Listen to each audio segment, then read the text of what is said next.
一个人的愚蠢恰是另一个人的幸运，一方的错误恰好促成了另一方的成功。统辖间之战可以说是织田信长的英雄谈，但很少有人认真的去考虑德川家康、金川义元、金川世真他们都经历了什么。即使统辖间之战后，信长下令不再追击，撑起金川家这张大桌子的4条腿也已经全部折断。短短8年之后，距离霸权一步之遥的超级豪族金川家就这样轰然倒塌。金川世真与昔日家臣德川家康身份逆转，从此退出了历史舞台。今天我们来看看统辖间之战对金川家的后续影响。这里是巫女花散里，记得先点赞关注哦。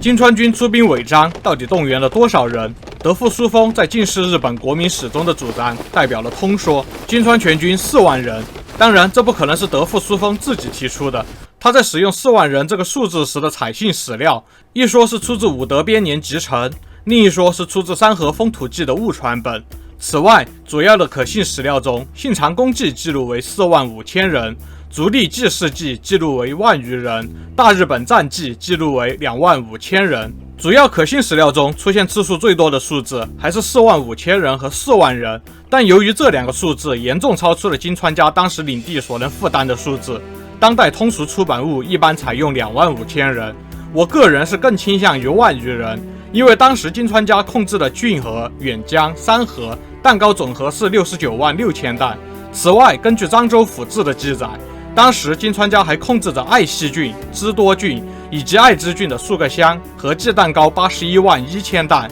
照此计算，兵力应为2万人上下。扣除明海城、大高城被困兵力和国内驻守必要的兵力，出兵万余人合情合理。这也符合很多战史记录。金川义元主力部队5000到6000人，松平元康部1500到3000人，招比赖太朝部2000到3000人。这3支部队的人数争议都比较小，就实在很难想象，除了这3个战斗部队之外，金川义元还能在哪里放其他的2万多大军？太多人在踏挂城买旅游纪念品排队结账，没赶上前方部队是吧？当然可以认为这3个数字都是战斗部队，那么还有3万人的后勤部队也是合理的数字，这样就是4万人上下了。学术界现在通说依然是4万人，但2万5千人的声音越来越大，可能很快要取代通说了。万余人依然是小众主张。此外，金川义元的上洛也是有援军的。金川方记录说，北条家和武田家分别派了2000人和1000人支持义元上洛，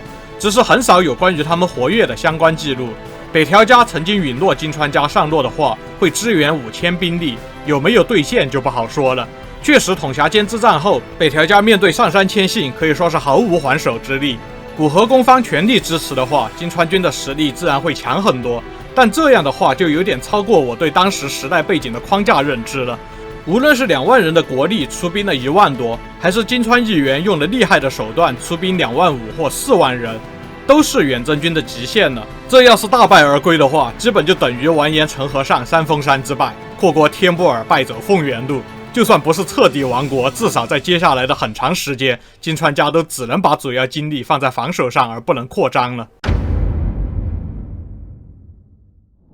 金川义元过踏挂城时，交代西山河诸城守将说，需要警惕织田家的策反，不到万不得已。现在留下的踏挂城、冈崎城、此里副守军不必作战，可以说已经考虑过如果战败的后路了。按理来说，只要金川义元不是全军覆没，织田军哪怕只有1次追击受挫，金川家应该也是有能力抓住机会暂时稳定住局势的。当然，事实上这些准备根本没用上，信长直接就下令不可深追，这样只论战场损失，应该本不足以彻底摧毁金川家的国力根基。但成也萧何，败也萧何，金川义元一定没想到，他过于出色的统治能力和极高的人望，反而成了金川家兵败如山倒的原因。历史反复证明，当一个强权政治体的强人统治者过于优秀，这对整个政权而言一定不是一件好事。改正山河后风土记记载，金川义元的家臣中有583人在知道义元死讯后选择殉主。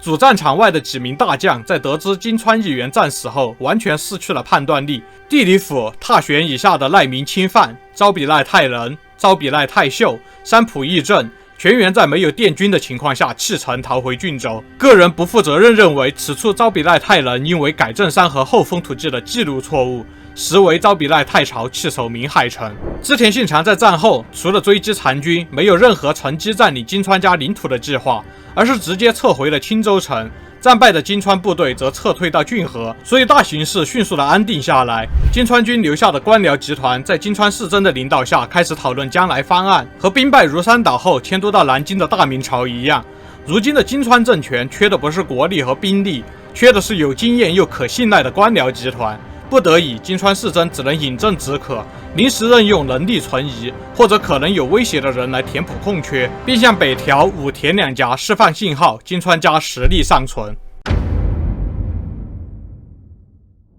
松平元康，也就是德川家康，率领着三河松平军在战后仍留在大高城作为守备部队，但他们已经自己从大高城撤出，到了三河的冈崎城驻扎，这也无可奈何。大将们都弃城而逃，又怎么可能期待一个臣将继续作战呢？但家康不讳言地汇报说，我们决定抗命的原因是得到了叔父水野信元的劝说，如果不是这样的话，这支部队就无法幸存。而水野信元是织田军的续传承城主，对这种明晃晃的城火打劫，金川世真这时候也只能忍了。他发出命令，委任德川家康防守冈崎城，并且暂时代理维护和管理其他金川军大将撤退后势力空白的西山和金川领地。至少这比被织田军拿走好，对吧？但金川世真的命令信里也说了，给家康的这份任命并非无限期的，而是截至不久后世真本人会亲自出征西山河，稳定局势。威胁的意思也很清楚，家康于是见好就收，金川家与松平家的主从关系维持下来。